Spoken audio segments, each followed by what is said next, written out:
Welcome students. या व्हिडिओमध्ये आपण चॅप्टर नंबर 5 मधला दुसरा पॉईंट पाहतोय. Protecting the data within database. डेटाला जर प्रोटेक्ट करायचं असेल तर कोणते प्रिव्हिलेजेस यूज करायचे, म्हणजेच काय डेटाबेस प्रिव्हिलेजेस. प्रिव्हिलेज म्हणजे काय? राईट्स. ओके, राईट्स म्हणजे तुम्ही कोणते कोणते ऑपरेशन्स परफॉर्म करू शकता, तुम्हाला अलाउड आहे. Okay, privileges define the access rights to database users on database objects like functions, procedures or tables.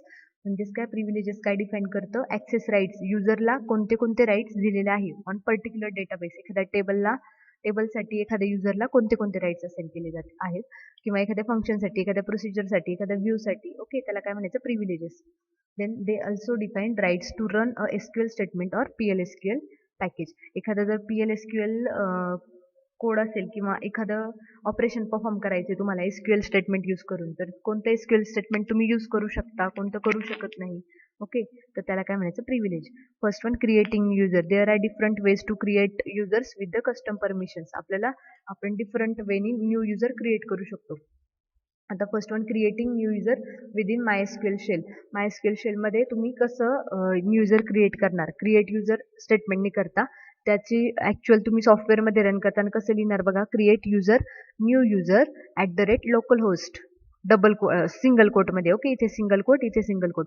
Identified by password. Okay, ह्याच्या आधीच्या व्हिडिओमध्ये पण आपण पाहिलं होतं, पण ॲक्च्युअल इथे म्हणजे तुम्ही MySQL शेलमध्ये टाकताना कसं टाकणार असं. Okay, in this situation the newly created user has no permissions to do anything with the database. आता ह्या स्टेटमेंटनी फक्त काय होणार आहे? सिम्पली युजर क्रिएट होणार आहे. ओके, न्यू युजर नावाचा किंवा एखादा पर्टिक्युलर नावाचा, पण त्याला परमिशन्स आहेत का कोणत्या? अजून कोणत्या डेटाबेससाठी नाही. ओके, परमिशन्स असाइन करण्यासाठी वेगळी कमांड असते.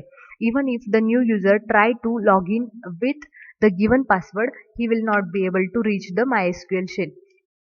ओके, कोणत्या परमिशन असाइन केल्याशिवाय तुम्हाला लॉग इन पण होणार नाही by using this password. Hence the most important initial step is to provide the user with the access to the information they will need. User म्हणजे important step कोणती असते? After creating user account तुम्ही त्याला काय करायला पाहिजे? Access rights द्यायला पाहिजे by using one command. Okay, grant command. Grant ते कशी द्यायचे बघा? Grant all privileges on *** to new user local host. Okay, star काय हे करतं की सगळ्या ह्याच्यामधले सगळे प्रिव्हिलेजेस, ग्रँट ऑल प्रिव्हिलेजेस म्हणजे काय? की टेबलचे सगळे ऑपरेशन्स तुम्ही परफॉर्म करू शकता. आता लोकल होस्टवर जेवढे जेवढे डेटाबेसेस आहेत त्याचे राईट्स काय तुम्हाला आले? सगळे प्रिव्हिलेजेस किंवा सगळ्या कमांड्स रन करण्याचे राईट्स तुम्ही न्यू युजरला काय केले? असाइन केले. Okay, to new user. To हा कीवर्ड वापरायचा, न्यू युजरचा नेम इथे मेन्शन करायचं. स्टार काय इंडिकेट करतं? सगळ्या टेबल्सला. इथे बघा, the star symbol indicates all the databases and tables. Means user get rights like read, edit, execute and perform all the task on the database. Star काय इंडिकेट करतं? की लोकल होस्टवर असणारे सगळे टेबल, सगळे डेटाबेसेस तुम्ही काय करू शकता? ऍक्सेस करू शकता आणि त्याच्यावर रीड, राईट आणि एक्झिक्यूट ऑपरेशन परफॉर्म करू शकता. Next, grant different user permissions. आता मला काय करायचं? सपोज स्पेसिफिकच परमिशन्स द्यायच्यात. त्या कशा द्यायच्या? The following list shows the other common possible permissions that users can get. कोणत्या कोणत्या परमिशन्स आपण कशा टाईपने परफॉर्म असाइन करू शकतो? First one, all privileges. सगळे प्रिव्हिलेज, सगळे राईट्स जर द्यायचे तर allows MySQL user all access to a designated database. तुमच्या जर स्पेसिफिक डेटाबेसचं जर नेम तुम्ही त्या कमांडमध्ये लिहिलं असेल तर त्या डेटाबेसचे सगळे ऑपरेशन्स तो काय करू शकतो? परफॉर्म करू शकतो. असं हे ऑल प्रिव्हिलेजेस ही कमांड सांगते. ओके, नंतर फक्त क्रिएट, जर मी ऑल प्रिव्हिलेजेस जिथे लिहिलं होतं तिथे फक्त क्रिएट लिहिलं तर काय करतं ते? Allows user to create new tables or databases. फक्त काय करतं? तो जो युजर आहे त्याचं नेम लिहिलेलं त्याला फक्त काय करतं? क्रिएट करायला काय करतं? अलाउड करतं ती कमांड. ओके, नंतर ड्रॉप कमांड काय हे करते? Allows user to delete databases और टेबल्स. जे काय टेबल्स और डेटाबेसेस अवेलेबल आहेत लोकल होस्टवर ते काय करू शकता? तुम्ही ड्रॉप करू शकता. डिलीट करण्याची परमिशन आहे तुम्हाला. ओके, ड्रॉप असं सांगतं की तुम्हाला डिलीट करायची परमिशन आहे. नंतर जर ग्रँट कमांडमध्ये तुम्ही डिलीट हा जर कीवर्ड यूज केला, it allows user to delete rows from the database. जर तुम्हाला पर्टिक्युलर रोज डिलीट करायचे असतील तर तुम्ही डिलीट हा राईट तुम्हाला दिल्यानंतर किंवा हे प्रिव्हिलेज तुम्हाला दिल्यानंतर तुम्ही डिलीट करू शकता, रोज डिलीट करू शकता टेबलमधून. नंतर insert, allows user to insert rows into the tables. Insert जर प्रिव्हिलेज असाइन केला तर काय सांगतं, insert privilege allows user to insert the rows into tables. तुम्ही काय करू शकता, एक्झिस्टिंग टेबलमध्ये रोज ऍड करू शकता किंवा इन्फॉर्मेशन इन्सर्ट करू शकता. नंतर select, it allows user to use the select command to read through databases. Select command आपण कशासाठी यूज करतो, व्ह्यू करण्यासाठी डेटाबेस, बरोबर. मग जर सिलेक्ट कमांड तुम्ही ग्रँट स्टेटमेंटमध्ये यूज केली तर त्याचा अर्थ काय होतो की तुम्ही एखाद्या युजरला सिलेक्ट म्हणजे डेटाबेस व्ह्यू करण्याचे राईट्स असाइन करताय. नंतर अपडेट काय सांगणार आहे, allows user to update the rows in the table. Update करण्यासाठी अलाउड करताय एखाद्या टेबल किंवा database. Then grant option allows user to grant privileges. Okay, grant option जर दिला तर तुम्ही काय करता, एखाद्या युजरला ग्रँट कमांड हे करण्यासाठी एक्झिक्यूट करण्यासाठी अलाउड करताय असा त्याचा अर्थ होतो. नंतर revoke, remove the granted privileges. Revoke म्हणजेच काय, तुमचे जे ग्रँट केलेले प्रिव्हिलेजेस आहेत ते काढून घेण्यासाठी किंवा रिमूव्ह करण्यासाठी तुम्ही रिवोक कमांड यूज करता. देन ग्रँटिंग प्रिव्हिलेजेस कसं हे करायचं बघा, सिंटॅक्स कसं आहे बघा, ग्रँट ब्रॅकेटमध्ये टाईप ऑफ परमिशन्स, ज्या परमिशन्स लिहायच्यात आता पाहिलेल्यापैकी एखादी किंवा सगळ्या लिहायच्या असेल तर इथे सगळ्या. Okay, on database name, table name, database name dot table name. कोणत्या डेटाबेस मधल्या कोणत्या टेबलसाठी तुम्हाला त्याला राईट्स असाइन करायचे ते टेबल नेम इथे स्पेसिफाय करणार. आणि टू कीवर्ड आणि युजर नेम, जे काही युजर नेम कोणत्या युजरला असाइन करायचे ते, अँड @ लोकल होस्ट. ओके, आता हे झालं तुमचं ग्रँटचं. हे इथे काही टाइप्स ऑफ परमिशन्स वगैरे इथे तुम्ही लिहू शकता. नंतर रिवोक, जर तुम्हाला असाइन केलेले राईट्स एखाद्या युजरला असाइन केलेले राईट्स काढून घ्यायचे किंवा रिमूव्ह करायचे तर कसं करणार तुम्ही, रिवोक कमांड यूज करायची. Revoke type of permission on database name dot table name from user name @ local host. Okay, same ह्याच्यासारखंच आहे, फक्त इथे असाइन करताना किंवा ग्रँट स्टेटमेंट यूज करताना टू कीवर्ड यूज करायचा आणि रिमूव्ह करताना फ्रॉम कीवर्ड यूज करायचं. Okay, deleting user, drop user demo @ local host. जर तुम्हाला एखादा एक्झिस्टिंग युजर जर डिलीट करायचा तर तुम्ही काय करणार आहे, ड्रॉप कमांड यूज करणार आहे. ड्रॉप कमांड यूज करायची. ओके, तर सिस्टीम, आता दोन हे असतात, सिस्टीम प्रिव्हिलेजेस आणि ऑब्जेक्ट प्रिव्हिलेजेस. त्याच्यामध्ये बघा system privileges. System privilege allow a user to perform administrative action in a database.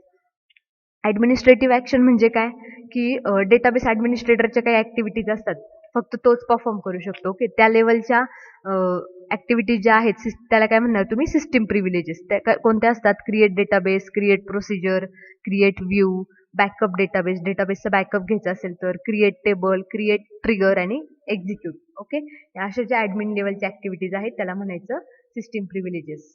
Okay, object privileges allow for the use of certain operations on database objects as authorized by another user. Object म्हणजे काय, की table, views किंवा database, ह्याला काय म्हणतो आपण, object म्हणतो. Okay, तर हे बाकीचे त्या ऑब्जेक्टवर जर आपल्याला एखादा राईट द्यायचा असेल युजरला तर आपण काय म्हणतो त्याला, ऑब्जेक्ट. त्याच्यासाठी जे आपण प्रिव्हिलेजेस यूज करतो त्याला म्हणायचं object privileges. Therefore the database objects can only be used by the owner of the project, then the owner of schema which the object located, then users to whom the owner of the object has granted privileges, then users to whom of the parent schema has granted privileges. म्हणजेच काय, की तुमचे जे objects आहेत, तुमचे जे table, databases, views वगैरे आहेत ते चारच टाईपचे लोक यूज करू शकतात. फर्स्ट वन स्वतः ओनर असेल तर. ओके, नंतर ना जो म्हणजे ज्या ह्याच्या ओनरच्या स्कीमामध्ये तो डेटा आहे तो ओनर. ओके, नंतर ना user to whom the owner of the object has granted privileges. म्हणजे जर ओनरने त्या डेटाबेसच्या किंवा ऑब्जेक्टच्या ओनरने जर एखाद्या युजरला जर असाइन केले असतील परमिशन्स तर तो काय करू शकतो, यूज करू शकतो. ओके, नंतर ना granting and revoking privileges. Grant command, grant is use to provide the privileges to the users on the database object. आत्ताच आपण पाहिलं ग्रँट कमांड कशासाठी यूज करतात, प्रोव्हाइड प्रिव्हिलेजेस. एखादे जर ॲक्सेस राईट्स जर तुम्हाला ऑब्जेक्टची द्यायची असेल तुम्ही ग्रँट कमांड यूज करता. The privileges could be select, delete, update and insert on the table and views. Okay, privileges म्हणजेच काय असणारे, डिफरंट टाइप्स ऑफ ऑपरेशन्स असणारे, select, delete, update. Okay, on the procedures, functions and packages it gives select and execute privileges, procedure आणि function आणि packages जे असतात तुमचे अशा टाईपचे जे ऑब्जेक्ट असतात त्याच्यावर कोणते ऑपरेशन्स परफॉर्म होतात, फक्त प्रिव्हिलेजेस कोणते आपण असाइन करू शकतो, सिलेक्ट आणि एक्झिक्यूट. ओके, आता जर मला असाइन करायचं तिथे syntax grant select insert update delete on table name to user name. Okay, हा काय झाला सिंटॅक्स. आता grant select on statement to Jay. इथे बघा एक एक्झाम्पल दिले, ग्रँट सिलेक्ट. आता सिलेक्टचा काय द्यायचंय मला, जय ह्या युजरला मला सिलेक्ट हा प्रिव्हिलेज काय करायचा, ऍक्सेस राईट असाइन करायचे, पण कोणत्या टेबलसाठी, स्टुडंट टेबलसाठी. ओके, सो मी कशी क्वेरी लिहिणार, कशी कमांड लिहिणार, grant select on table name student to Jay, कोणत्या युजरला, जय युजरला.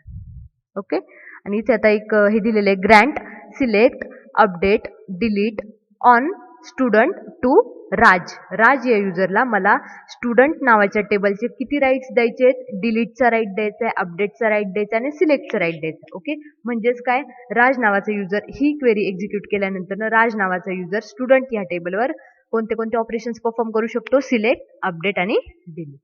Next, revoke command. Revoke removes the privileges given on the database objects.